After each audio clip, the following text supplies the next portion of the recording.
विगत 24 घंटे के विशेष अभियान में पूर्णिया पुलिस और एसटीएफ ने 1 लाख का इनामी अपराधी मधेपुरा ग्वालपारा का निवासी राजा यादव की गिरफ्तारी किया है। इस पर कुल 13 संज्ञेय अपराध दर्ज है। यह पूर्व में भी 7 मामले में जेल जा चुका है। दूसरा अपराधी पूर्णिया मुफस्सिल थाना कांड संख्या 569/23 के फरार प्राथमिक अभियुक्त मंटा यादव गिरफ्तार हुआ है। मंटा यादव पर 25,000 रुपये का इनाम घोषित था। मंटा यादव बीती रात अपने ससुराल आया था। गुप्त सूचना के आधार पर यह गिरफ्तारी मुकम्मल किया, जिसके पास हथियार में प्रयुक्त कट्टा 2 जिंदा कारतूस भी बरामद हुआ है। पूर्णिया एसपी ने कहा कि यह कई मामले का वांछित अपराधी है। इस पर 7 संज्ञेय मामला का एफआईआर पूर्व से ही दर्ज है। यह अपराधी सहरसा, मधेपुरा और पूर्णिया में एक्टिव था। वहीं तीसरा मामला मरंगा थाना कामाख्या स्थान का मोहम्मद जव्वार की गिरफ्तारी हुई है।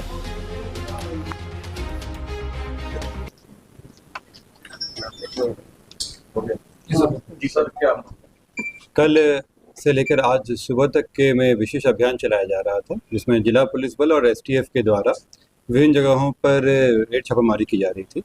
इस क्रम में जिला के टॉप 10 में शामिल 3 व्यक्ति, इन तीनों पे रिवॉर्ड डिक्लेयर था। 3 व्यक्ति की गिरफ्तारी हुई है। इसमें सबसे प्रमुख है, जो कुछ दिन पहले आप लोगों को जानकारी मिली होगी कि सहरसा में चौकीदार को गोली लगी थी और उसमें जवाबी कार्रवाई में एक व्यक्ति को गोली लगी थी। वो अपने यहाँ भी पूर्णिया जिला में भी रसाड़ में एक घटना हुई थी, उसमें वांटेड था। इसके अतिरिक्त ये कई केसेस में वांटेड था। इसकी गिरफ्तारी कर ली गई है। इसके निशानदेही पर इसके पास से देसी कट्टा और जिंदा कारतूस मिला है। इसमें ये 13 केस में वांटेड थे। ये 13 ही केस हत्या का प्रयास और आमसक लूट के केस हैं।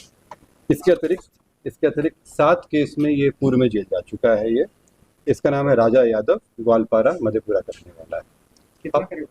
इस पे 1 लाख का रिवॉर्ड था पुलिस मुख्यालय के द्वारा। जो आप लोगों को इसमें अपने यहाँ जो रसाड़ में हुआ था 2023 में, जिसमें लूट के क्रम में गोली मार दिया गया था, उस केस में ये मुख्य अभियुक्त में से था। ये इसके अतिरिक्त हाल फिलहाल में भी कई घटनाएं किया था, जैसे मैंने आपको बताया सहरसा वाले भी घटना हुई थी। इसमें एसटीएफ की कार्रवाई बहुत ही प्रशंसनीय रही है और उनके द्वारा लगातार इसमें करते हुए जिला पुलिस के सहयोग से इनकी गिरफ्तारी।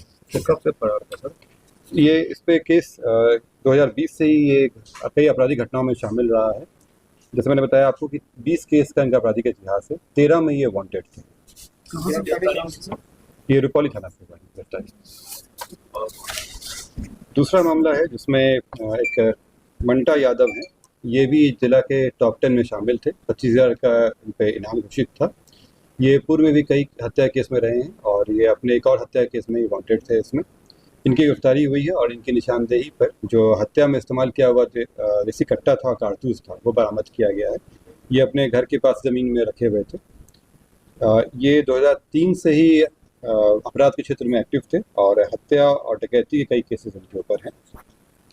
इनकी गिरफ्तारी हो गई है। इन पे टोटल 7 केस है। मर्डर का इन पे 3 केस है। 25,000 का इनाम है। मर्डर का 3 केस है इनके। मंटा यादव, पिता स्वर्गीय गोविंद यादव, ये हत्या केस में थी 23 का मुफस्सिल।